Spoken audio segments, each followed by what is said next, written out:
नमस्कार. Healthy life या YouTube चॅनलवर आपणा सर्वांचं खूप खूप स्वागत. आज आपण बघणार आहोत मटकीबद्दल माहिती. मटकी सर्वांनीच खाल्लेली आहे, तर त्या मटकीचा आपल्या आहारामध्ये आपण कशाप्रकारे समावेश करू शकतो, तिचे आरोग्यदायी फायदे काय आहेत ते बघूया.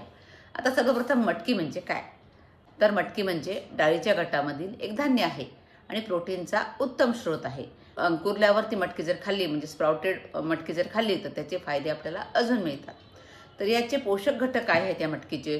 तुम्ही जर 100 ग्रॅम मटकी घेतली तर साधारण त्यामध्ये तुम्हाला मिळतील 24 ग्रॅम प्रोटीन्स. त्यामधून तुम्हाला फायबर मिळतील 15 ग्रॅम.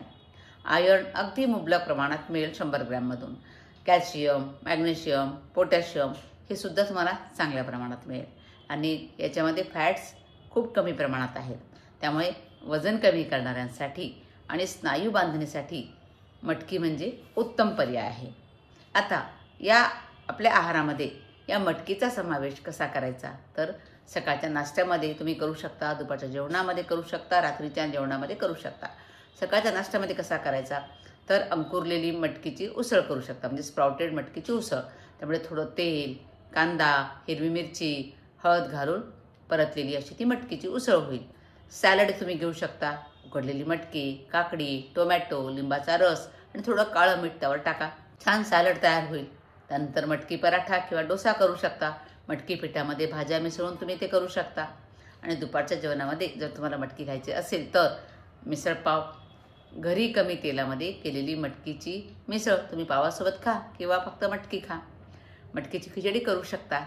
तांदळाऐवजी ज्वारी बाजरीसोबत शिजवलेली ती मटकीची खिचडी तयार होईल. आणि संध्याकाळच्या जेवणामध्ये घ्यायचं झालं तर मटकीचं सूप करून घेऊ शकता.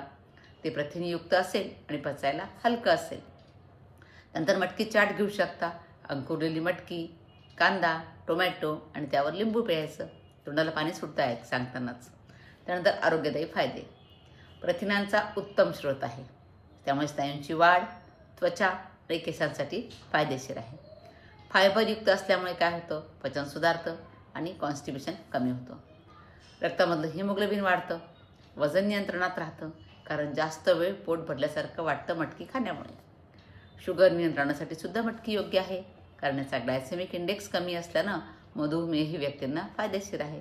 आणि गर्भवती स्त्रियांसाठी लोह आणि प्रथिनांची पूर्तता करत असल्यामुळे त्यांच्यासाठी सुद्धा उपयोगी आहे.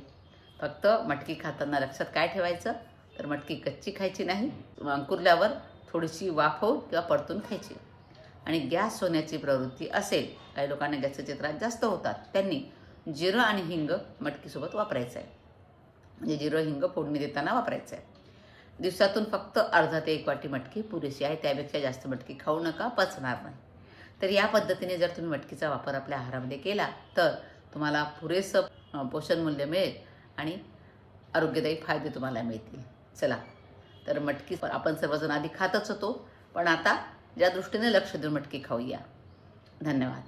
माझा हा व्हिडिओ आपल्याला आवडला असेल तर जरूर लाईक करा, शेअर करा, कमेंट करा. आणि माझं चॅनल तुम्ही अजून सबस्क्राईब केलं नसेल तर जरूर सबस्क्राईब करा. पुनश्च धन्यवाद.